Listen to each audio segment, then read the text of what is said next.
wow ធម្មជាតិនៅទីនេះស្អាតម្លេះ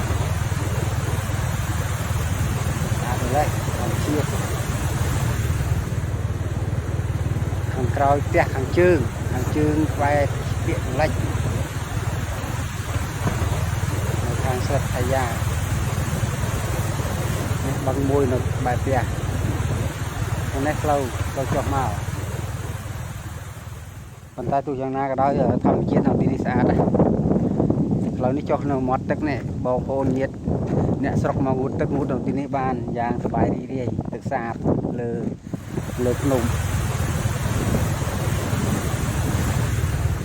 សូមបញ្ជាក់ថាភ្នំនៅទីនេះកម្ពស់ប្រហែលជា250ម៉ែត្រ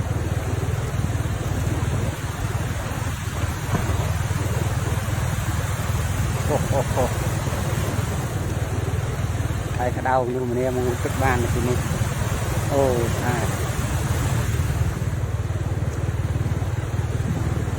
បឹងនេះជម្រៅជ្រៅបឹងនៅលើភ្នំក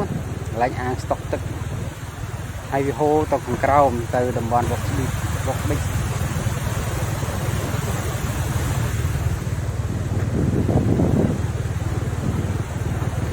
ទីនេះនៅតាមមាត់បឹងមានផ្លូវលៀតមួយកន្លែងថ្មក៏លីងទំនងជាមនុស្សម្នាចុះមកងូតទឹកនៅតំបន់នេះហើយភ្នំទល់មុខនេះខាងលើមានផ្ទះកំសាន្តហើយមានចណ្ដើរឡើងមុខភ្នំហៅប្លិចហើយយ៉ាង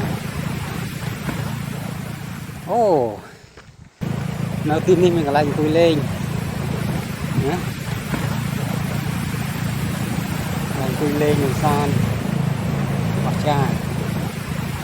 ដល់មកទេបាទ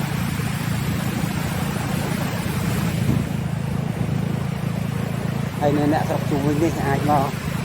អាំងសាច់ដុតសាច់អីនៅទីនេះវាយូរទឹកលេងហើយក្តៅនឹងនៅមានក្នុងព្រៃភ្នំឯណាគឺនៅក្នុងទីក្រុងគ្រីស្ទានសាន់ជាតំបន់ទីក្រុងទេបាទទេ1 2 3បាទ